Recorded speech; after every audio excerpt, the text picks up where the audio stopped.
Windmill Wisdom would like to thank the Texas Cattle Feeders Association in Amarillo, Texas, for allowing us to shoot this episode on location at their headquarters.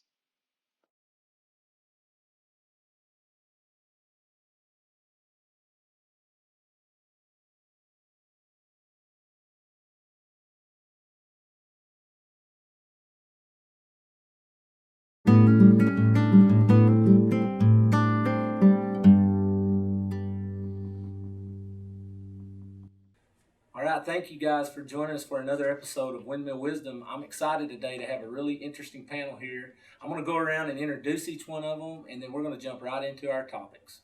Good morning. Thank you for having me. My name is Ben Needham from Canadian, Texas, and I'm a registered landman through the AAPL, and I'm also the senior land manager for a private mineral owning family where I manage a approximately 10,000 acre surface estate and help manage a 20,000 acre mineral interest. Monty, thanks for having me today. My name is Rhett Kerby. I represent two companies that I'm the principal owner of. Kertec LLC is a reclamation company where we provide erosion control and compliance measures for civil construction projects, and also Circle Back Consulting, where we work with landowners or stakeholders in general to ensure compliance and landowner stewardship or land stewardship on civil construction projects. All right, my name is Tiffany Lashmet. I'm an extension agricultural law specialist with Texas A&M AgriLife Extension, based here in Amarillo, and I appreciate the chance to be here today. Well, guys, I do appreciate y'all being here. One of the purposes in having these Windmill Wisdom episodes is to try to inform landowners, producers, other folks that have a vested interest in the property about issues that pertain to them. And hopefully today we'll be able to get into some topics that will be interesting to the folks listening out there. And also you'll be able to make some connection with these guys to know who to talk to about issues around the topics that we talk about today. So Ben, I'll kick it off with you and kind of let you tee it up. Sure. Thank you, Monty. My background hasn't always been in just oil and gas. You know, I've worked for the last 10 years on a cow-calf operation ranch there in Lipscomb and Hemphill counties. And so we had oil and gas activity come onto our lands there. And that's when I began seeing these surface use agreements. And then, as Rhett knows, I also co-owned a reclamation business with that local rancher. And we went through the reclamation process on his lands and then expanded to our neighbor's lands. So through that, we got to see numerous SUA agreements and then try to be in compliance with those. And then now with my role with MAJ Ranch and Mineral Partners, it's become very prevalent that you need to have a strong surface use agreement in place when dealing with these companies. And some of the key topics that I grabbed from our SUA, and I'll run through these, but the idea is that the people listening in would maybe take note and say, hey, if we don't have this in our SUA, maybe we need to meet with our board certified oil and gas attorney and mention this to them, or go to my neighbors, see what they have in theirs. You know, it comes down to communicating well with everyone around you. A lot of times in the past, maybe people said, well, I don't want so-and-so getting as good a deal as I got.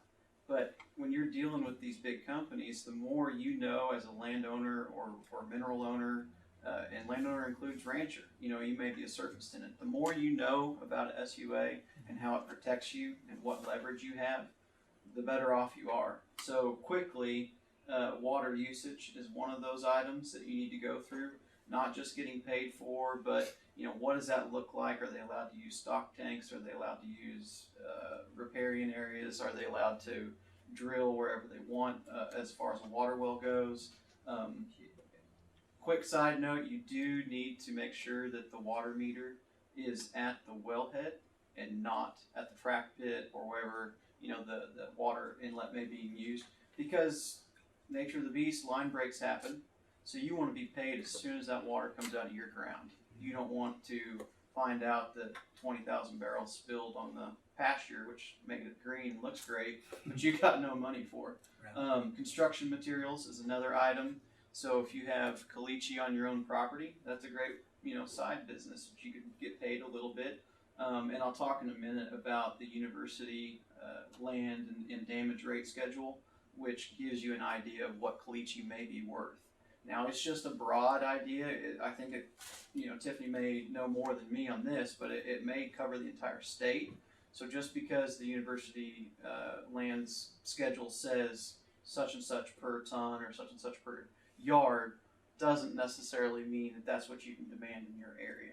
And you may need to take in the fact that the current oil and gas market is down a little bit, and so if you can kind of help them make it more cost efficient, especially if it's on your property anyways, and you're trying to get a road repaired, why not cut them a little bit of a break, and then it's going to get your road repaired, and you're going to be able to drive down that and not have any issues with your cattle trailer or whatever. So operations, intermediate restoration requirements is an important one, and I know Rhett's going to hop on that. Needing to lay out what type of seed is going to be used, when is it going to be used, what mulch is going to be used, is there spraying that's allowed, on cattle guards or even around the fence lines or anything like that, and having that all in very detailed format, again, working with your board certified oil and gas attorney to do that and draft this, and then kind of piggybacking on that is abandonment and restoration requirements. So if, in the event of they plug and abandon a well, or maybe they, heaven forbid, they drill a dry hole, you need to have provisions in there that say this is what's going to happen and hold them to that. Fences is another big one, and a lot of times in our agreements, it's just an aesthetic thing, but the fence lines we like to have match our adjacent fence lines. So if I have red T-posts, I'd really like to use red T-posts out there. And more than likely, I'd like to use a 5-wire, 12.5 gauge barbed wire fencing around it. And then usually, if it's around a pit, those materials then belong to the ranch after they've abandoned the pit. So that's why we like to have it match in the same color of things that we're using. Cattle guards and gates, same sort of deal.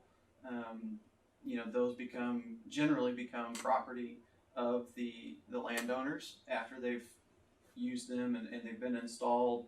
Maybe the oil and gas has pulled out or plugged and abandoned. Those typically revert back to the landowner. Employee conduct while driving, this one was huge, and it just paid off on our property. It's the nature of the beast. Things happen. You have outside people who aren't as used to your land or your cattle, and accidents happen. Okay, and when lots and lots of activities going on, long story short, we had a bull that was hit, and we had provisions that were in the surface use agreement that said in the event of, it will be assumed that it was struck by an employee vehicle, because the damage shown, which was verified by a third-party vet, was shown to be that it was not caused by another animal. And so once we had all that, it was already in the language in the executed agreement. It was a very clean, thorough investigation, very fast that the ranch received payment for the bull, and no hard feelings on either side, and everybody moved down the road, and it was a win-win because you had that in agreement before things went south. I think that's a great point too, because a lot of times that heads off having a relationship go south right off the bat over something that's relatively small in comparison to all the things that you're talking about. But those are the ones that cause heartburn between the groups. And Yeah, it's not pleasant and fun to deal with, but we our advice was to take pictures, so we went and took pictures of the bull that was struck, and then the veterinarian took pictures of the investigation, and then he sent off tissue samples and blah blah blah, and then it came back and it was deduced that yes, this was probably struck by a vehicle, and because of that specific language, we were able to really use that leverage and say, hey, this is kind of where we're at. And then indemnification is an important one, obviously. Rules while you're on the land, how you'll conduct yourself as an employee of the oil company, 25 miles an hour, or maybe it's 15 miles an hour, or not getting off on the grass, or whatever it may be. Outlining everything that you can in as detailed a way as possible in this initial agreement. Now, they may not agree to everything, and that's okay, but ask for the moon. You can always work back, because it is a give and take relationship. Okay, and then the last couple is rights if failure to restore. So one of the things we have in our agreement is that in the event of somebody pulling out of the land and they did not restore it to its original condition, that we as the grantors can go in and find a third-party vendor such as Kertec or R&R Seeding or somebody like that, and say, this is who we'd like to use. They go ahead and do the reclamation work, and then we have the right to send that invoice on to be paid by the company. Okay. And then the last item, again, was the compensation table through the university damage rates.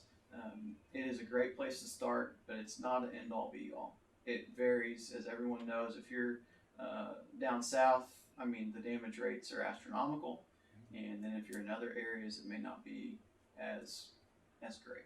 Okay. Well, go ahead. Does anybody have anything to add to that? Yeah, I might just jump in and just, I think talking a little bit about the legal background as to why that SUA is so important might be useful.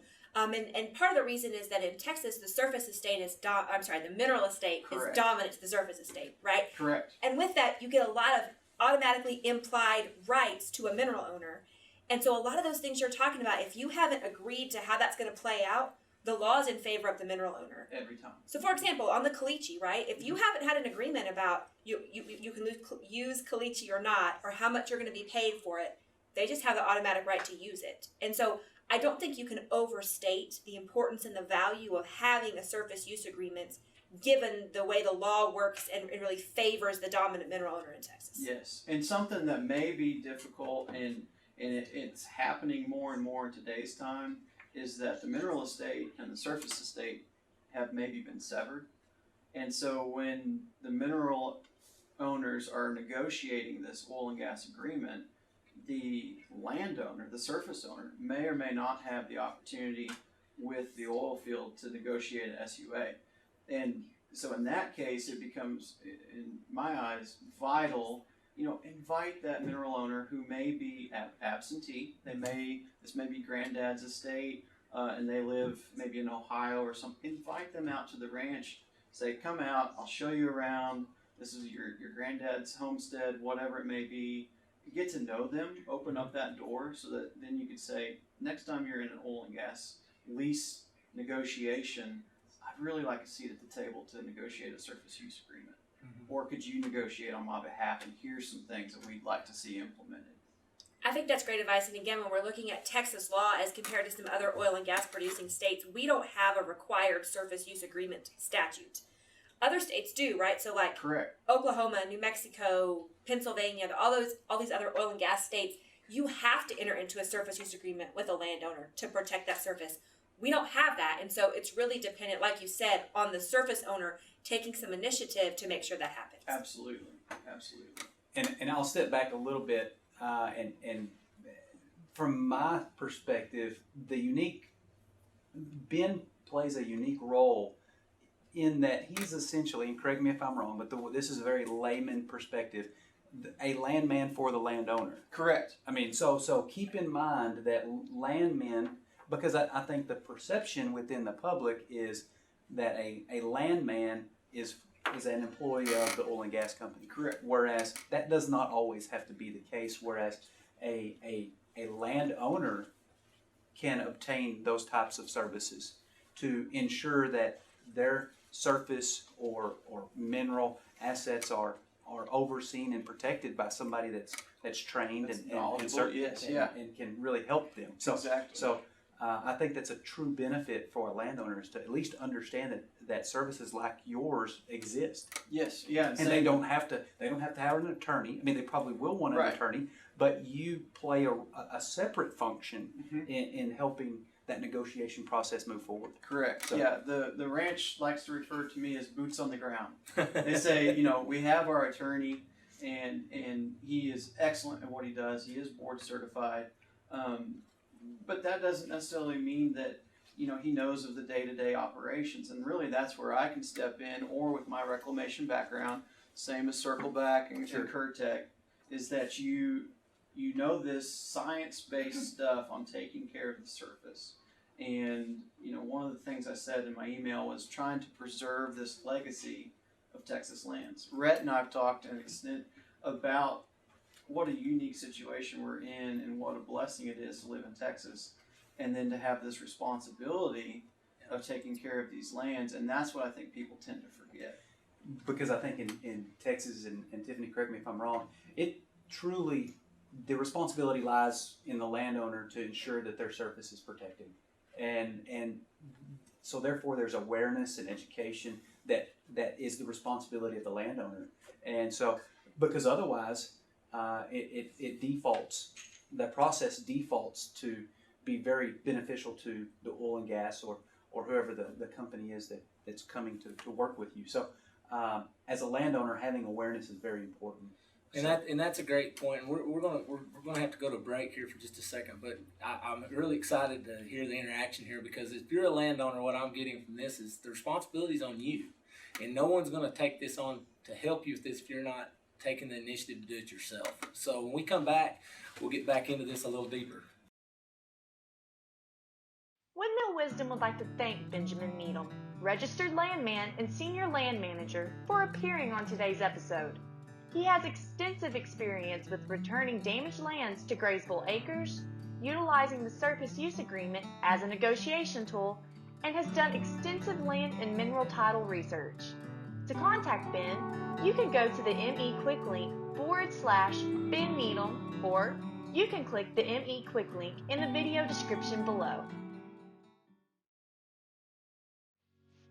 At M. Edwards Realtors, we believe in the right mix of old-fashioned values combined with cutting-edge technology.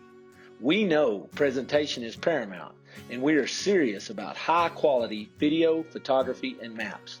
We also know that information is key, and will work hard to help you make informed decisions throughout your transaction.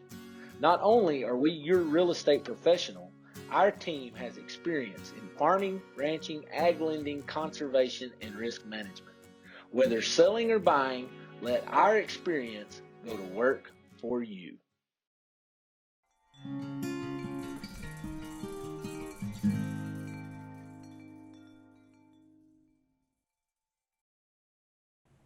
Okay, we're back. And boy, we had a really lively discussion here in our first segment. Look forward to getting back into it. We're going to jump over to you, Rhett. Go ahead and get back right into where we were talking. Well, the surface use agreement is a very important component to the negotiations, as Ben was mentioning. I want to also bring up if we're talking about non-oil and gas, a construction general permit and a stormwater compliance plan. Those are federally mandated instruments that, as a byproduct, protect the surface of the land. Their goal is to ensure that waters of the U.S. are protected, rivers and streams are protected, but a byproduct of that is that a landowner during a civil construction project is the beneficiary of that construction general permit.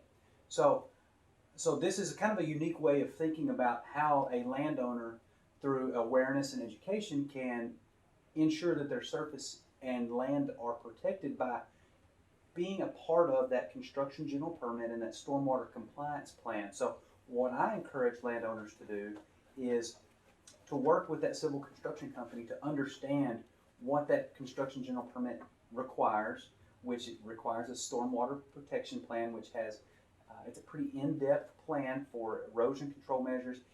Its purpose on a very shallow level would be to ensure that the soil that's disturbed stays on that construction site.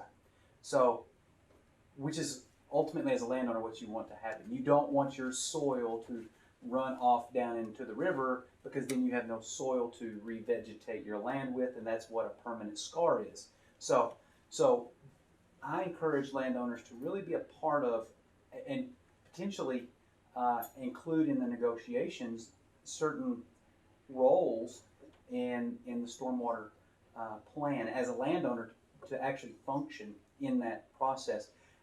Very, very similar to the way a landowner is responsible for ensuring that a surface use agreement is someone's held accountable for that, because it's one thing to have a great surface use agreement instrument in place, but if there's no one holding No follow-up. no accountability, It's simply just a piece of paper. That's correct. And so you've really got to ensure, as a landowner, that you have a mechanism in place, whether that's an employee, some mechanism in place to ensure that the contractor follows that surface use agreement, because there is by default, there's no one to do that other than the landowner. So the fault really falls back, and the responsibility really falls back to the landowner. So I wanted to bring up a couple of things, and Ben touched on the reclamation portion of a surface use agreement.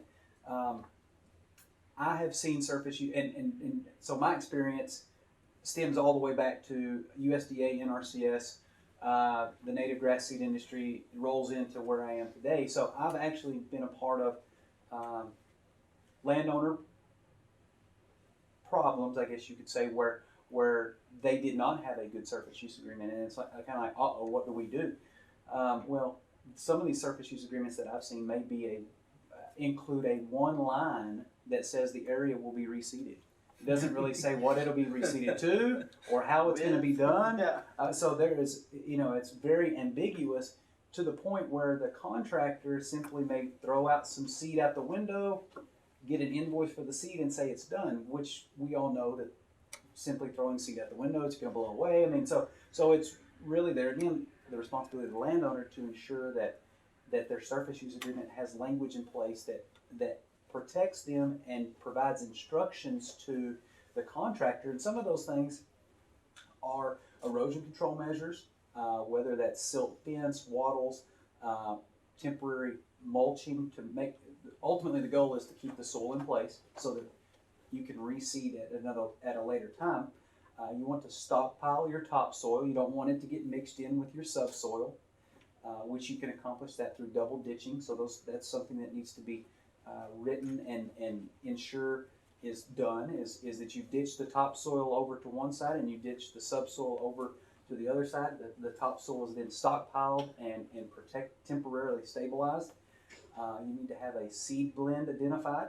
You need to have the seeding instructions identified, fertility planning, because ultimately it's the nature of the beast where topsoil does get blended back with some subsoil, so you lose fertility.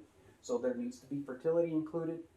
You need to ensure that the site is stabilized before it's seeded, because it doesn't make sense to simply seed an area that the next day washes away or blows away. So you need to have temporary and permanent stabilization measures written into your surface use agreement. So those are just a couple of talking points that I wanted to cover today to make sure that landowners have the ability to include those in their surface use agreement. Quickly, as we're sitting here and I've listened to Ben and I've listened to you tee up your topics, and I think the thing that's apparent is I deal with folks all the time that may own one tract of land, live in Dallas. Mom and dad lived on the farm. Now we've got this.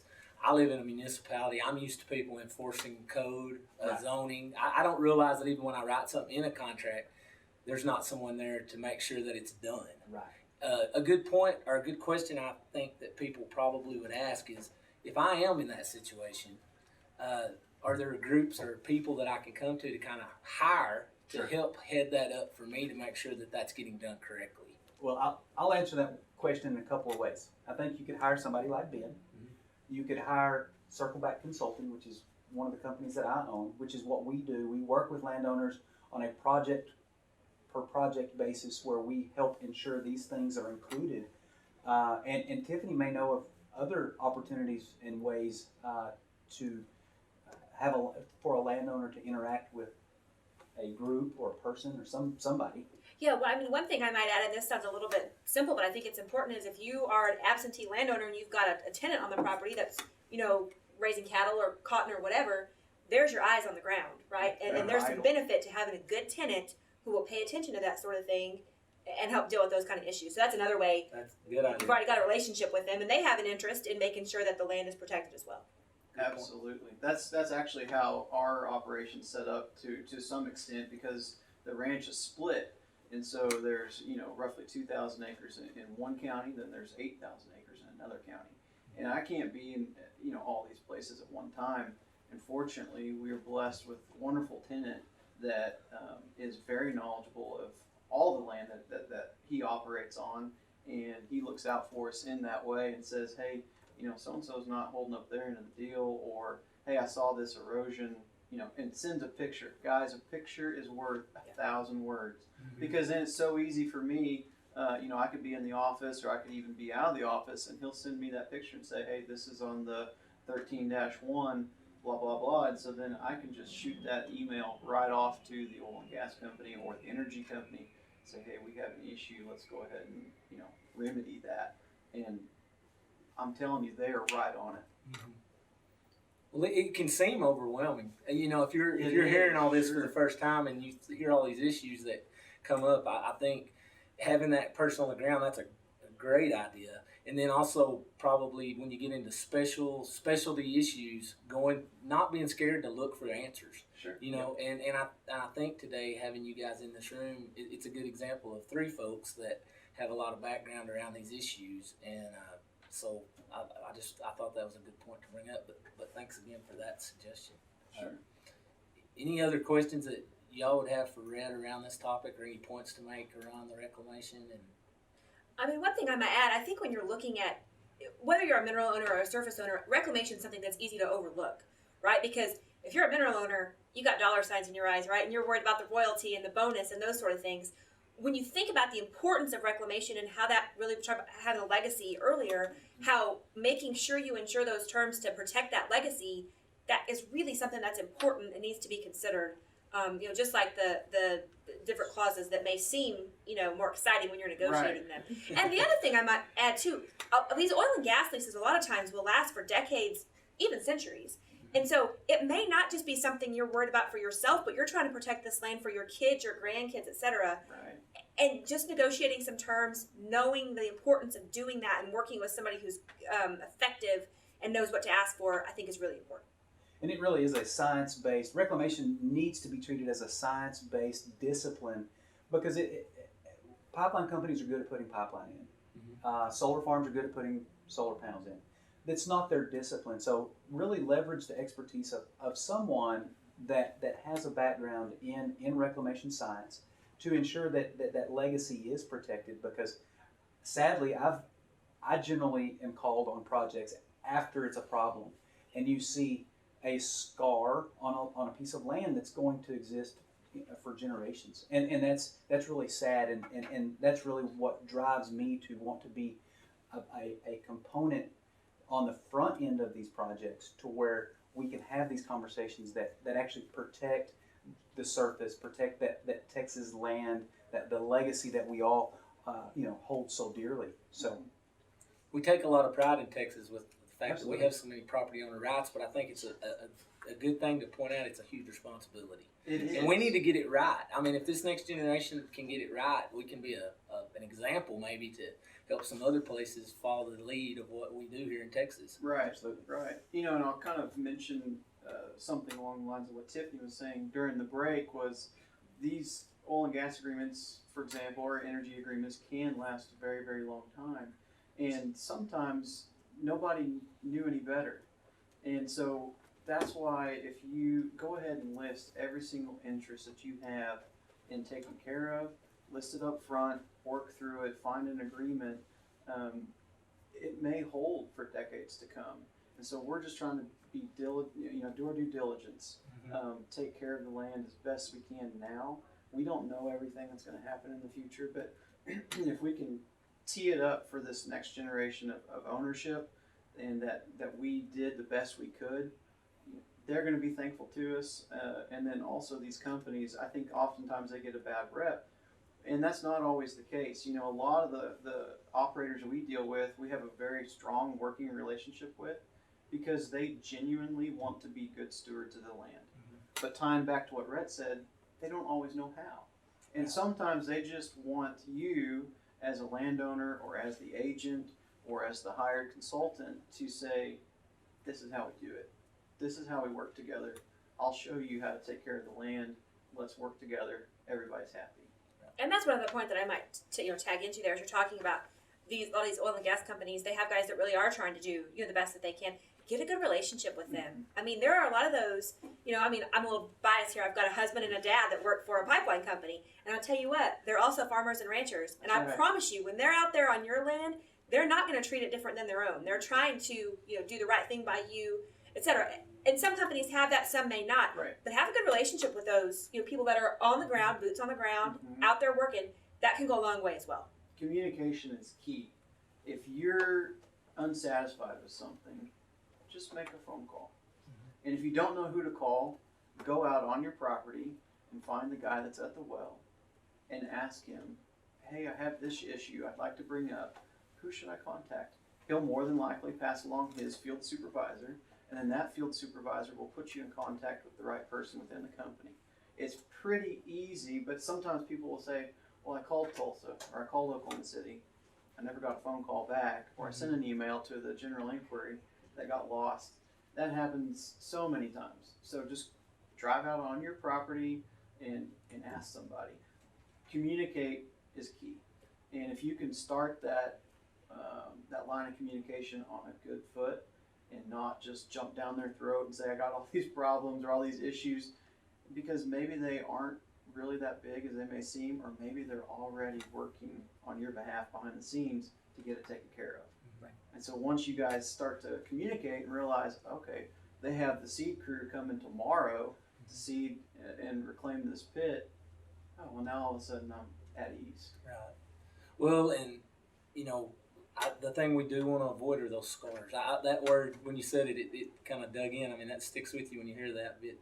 Scars are reminders of past mistakes. So, Right. So if we can learn from those, and you guys, that's one of the biggest things I think when you're dealing with someone in a professional capacity, whatever it may be, that has had experience not just dealing with your situation, but has dealt with a multitude of those. You can avoid the mistakes that were made before by using that experience that's available. So we're fixing to take another break. We'll be back for our final segment, and we'll get in. Tiffany's going to be back with some more issues around this, and we're going to get back into that in just a moment.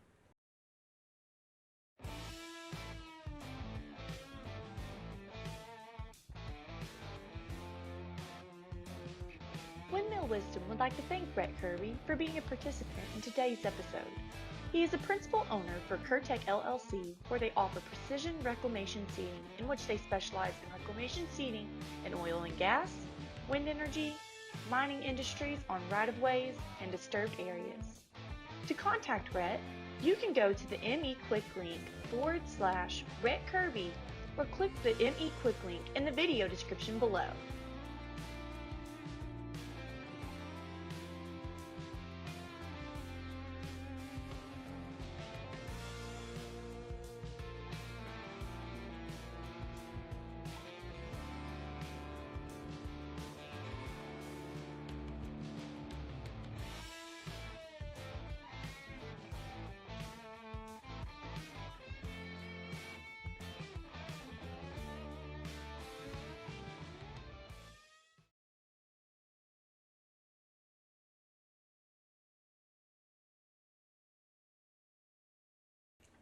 Thanks for joining us again to finish up on this last segment. We're going to be with Tiffany Lashmet here as she brings us a follow-up with the topics that we've been talking about today and covers the legal aspect of these things. And then we'll all have a chance to weigh in. So, Tiffany, we'll go ahead and let you take off. All right. Well, I think we've had a great discussion today already on some of these really key issues. Just a few things if we maybe back up a little bit and talk about some of the legalities behind those. The first thing I think is anybody who's listening to this or looking at buying property or selling property or owning property, one thing you need to figure out is, do you own the minerals, right? And because when you're looking at doing an oil and gas lease or a surface use agreement, your priorities are going to depend on what interest you have. And so if you are strictly a mineral owner, your priorities are different than strictly a surface owner, and your priorities are different than if you own both the surface and the mineral. So that's the first thing I would say, is make sure you know what interest you have in that property. And that can sometimes be easier said than done. I mean, it seems like a silly question, but it's not that easy to figure out sometimes. And so, one thing you can do is, if you have an oil and gas company looking to come lease your property, talk to them about what research they've done, because they've got lots of lawyers That's right. that they paid to Run look the at that. title. That's right. Yeah. So you get a lot of info Right. that way as well. Something else you can do, you can go down to the deed records and try to do your own title work. That's miserable, right, Ben? It is. Lots of work, lots Yeah, of money. yes, Yeah. it can be expensive.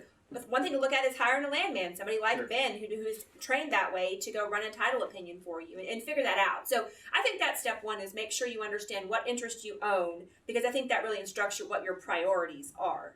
The second thing I would say is when we're talking about these surface use agreements or including these terms, I think there's kind of two places that you can look at those. The best place to have those terms is in the oil and gas lease itself. And that works great if you are a mineral owner and there's not a lease currently, because you're going to start at it fresh, you get a fresh crack at it. That's fantastic. For a lot of us, that ship sailed, right? Right. And we've already got a lease that was signed in the 50s when, gosh, they probably did the best they could, but they just didn't know as much as we know now about what can go wrong. And so one thing you can do in that situation is that's where the surface use agreement comes in, right? If we've already got an oil and gas lease, we need to add some terms. Or if we're a surface owner and had no say in that mineral lease, we need to add some terms. That's where that surface use agreement comes in, and that's just a contract between the oil and gas company and that surface owner. When do you get it? Well, you can ask for it at any time. As we talked about earlier, best time to get it is when they need something from you, right? Because then you've got some leverage That's right. to try and get something done. So they'll come in and they'll need something. They'll come in and need an easement for a road, or they'll come in and need to, change this or whatever. And now you've got some leverage to negotiate to try to get some of those terms that you're wanting to add in to protect yourself. So I think that's important. And they're used to hearing that. It's not something like you're throwing them a curveball that they've never heard before. This is a negotiation. That's exactly right. Yeah. It's perfectly normal to say, sure, I bet we can work out an easement, but in addition, I'd like to work out such and such. Exactly. And I mean, honestly, maybe you're super creative. Most of the stuff you're coming up with, they've done on some other lease somewhere. Mm-hmm. So it's not like, generally you're probably not throwing something out there that they've never heard of or thought about before. Another thing I would say, and we've mentioned this before, I think using an attorney when you're negotiating an oil and gas lease, a surface use agreement, an easement, I really can't oversell the importance of that. Yes. I'm not here speaking on behalf of the lawyer union, okay? I am one. I'm not trying to advertise. But if you find somebody who's done this kind of work, who has this kind of experience, particularly in representing whether you're a landowner or a mineral owner, I just can't overstate the importance of that and what they can do to help protect your rights, your property, your mineral interest, etc. So I really highly recommend using an attorney. And then I mentioned this before, but I think it's important to understand the potential length of the agreement you're entering into. So if you're looking, for example, you mentioned solar leases earlier. Those usually have a fixed term, right? You're going to agree to a 30-year lease or a 40-year lease. Same with the wind lease. Oil and gas leases almost exclusively are written as they're going to last so long as production and paying quantities continues. Correct. Well, that could be 10 years, that could be 40 years, that could be 100 years. And so you're entering into something that's really long-term, potentially. And so that's why those terms are so important. Yes. Literally, your grandkids could be dealing with what you do for them today. I've heard someone say when you're entering into an oil and gas lease, that may be part of your estate plan.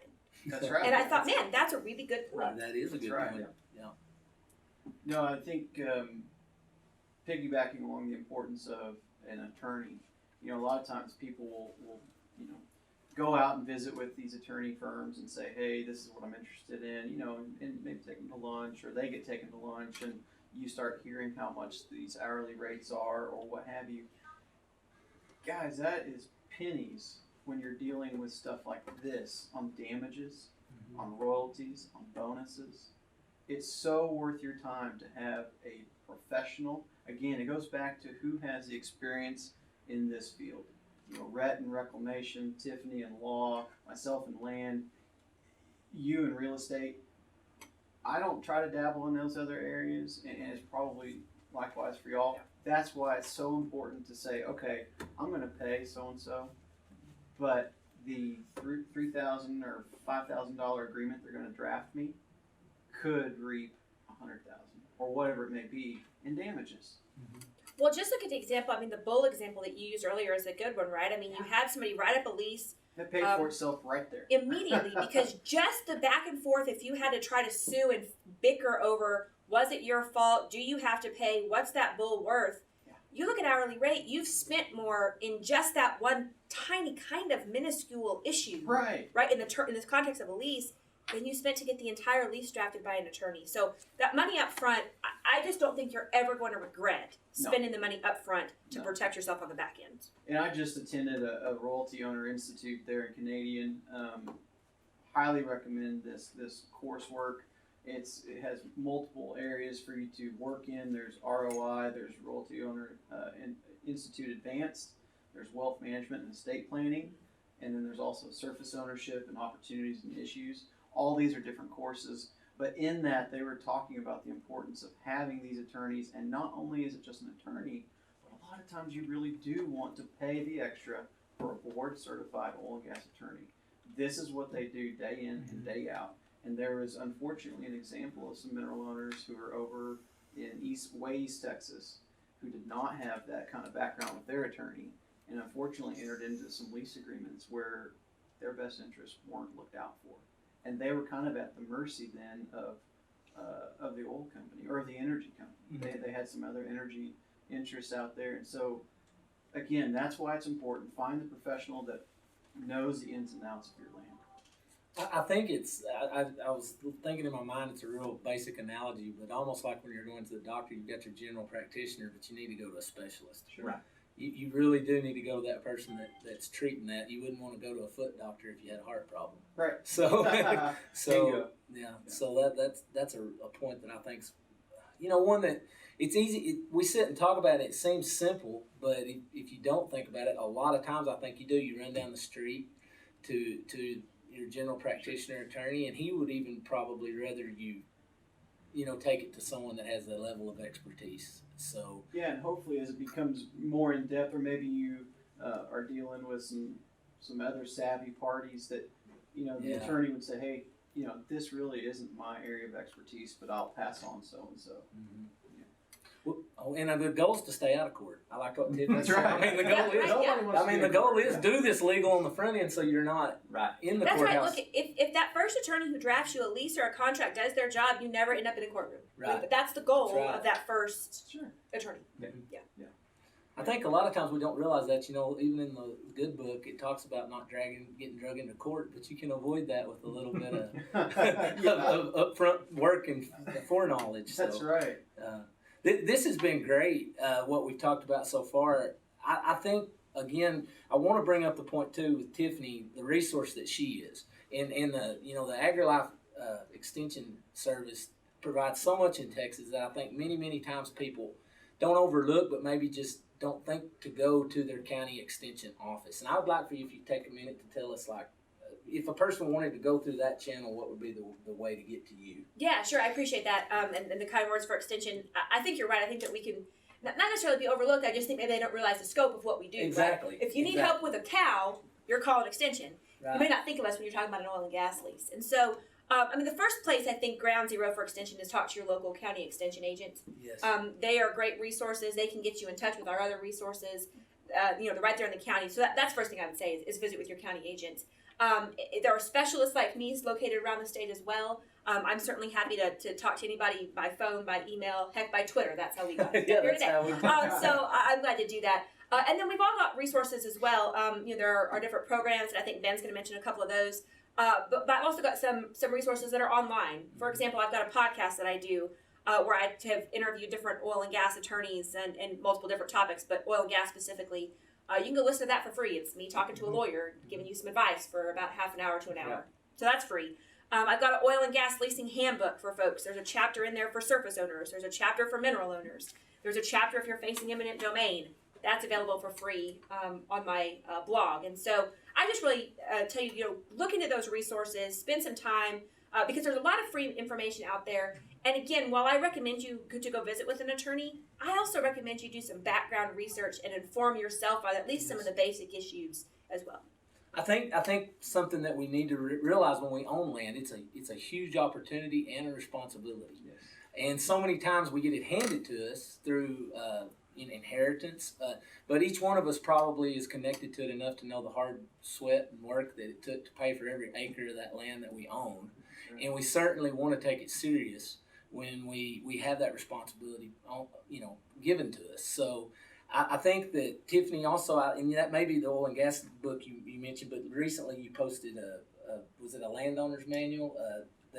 Was that the book? Yeah, no, it's separate. So the oil and gas book is strictly oil and gas, and it's about 130 pages worth of oil and gas light reading for the evening. The handbook you're mentioning is called Owning a Piece of Texas, Yes. and that actually looks at about 15 different topics and gives you an overview of things like fence law, water law, oil and gas, landowner liability.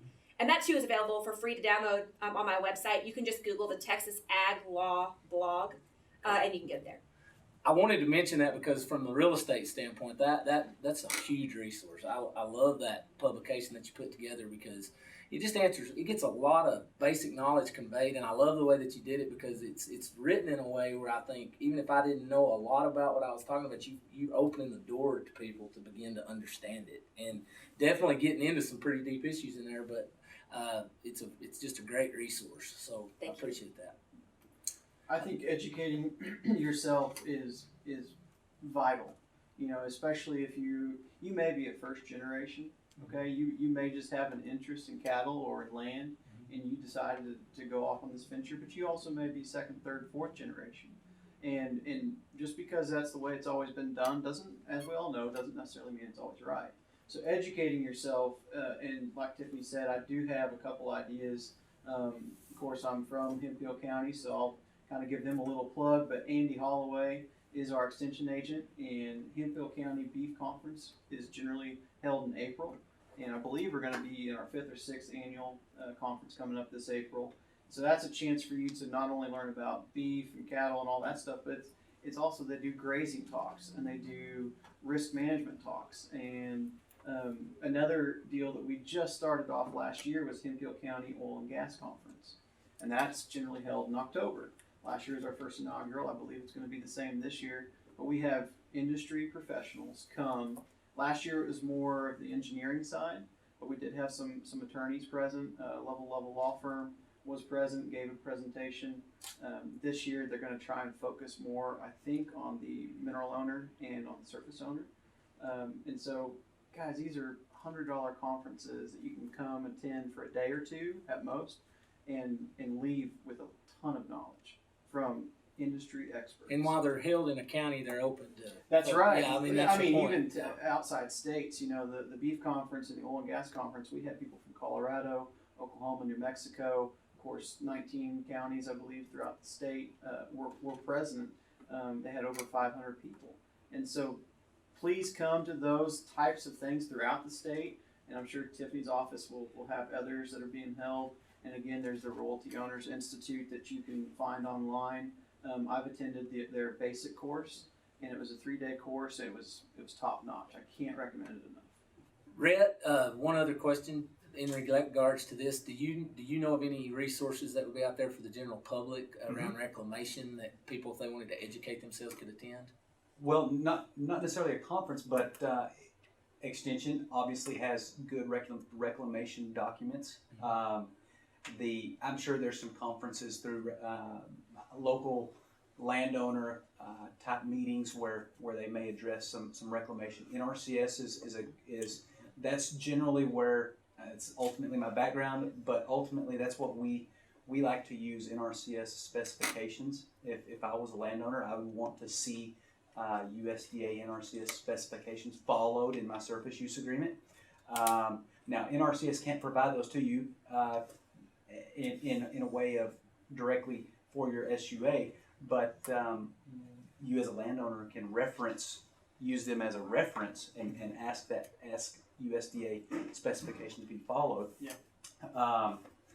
That's a good source of information. And then my role at this table is a little different, and so I'm going to offer this up in a little different way, I guess. Is that being a contractor,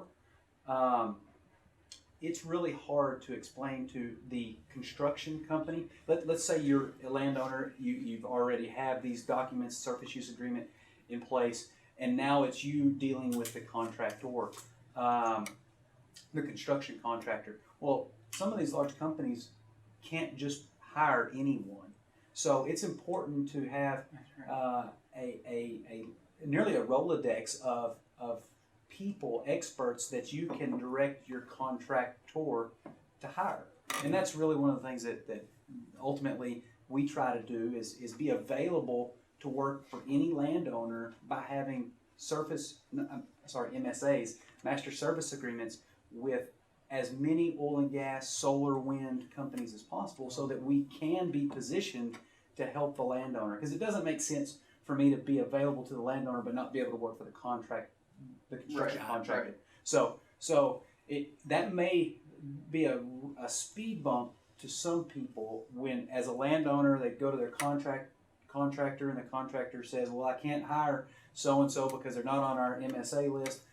So that I wanted to explain that speed bump can exist, and so may ahead of time know who, as a consultant or as a contractor, is able to provide services of any sort during the construction of the project. So that's one thing that I wanted to mention. It's important to understand how the dynamics works, the dynamics of the construction world works, because not only is there the legality of the process, but there's also this large construction component that has a completely different dynamic than what a landowner is generally accustomed to working with.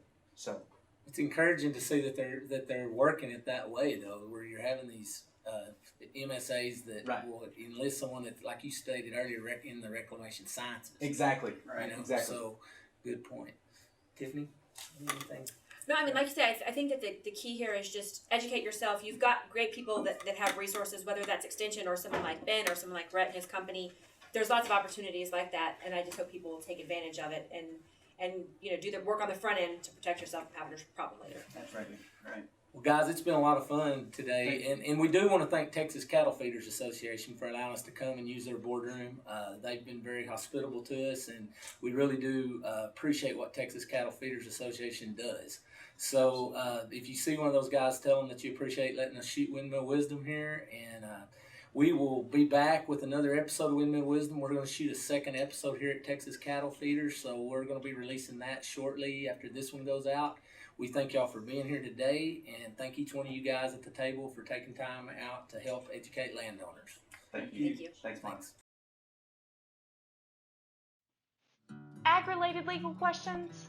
Tiffany Lashmet with Texas A&M AgriLife Extension is a great resource, and she is there to help.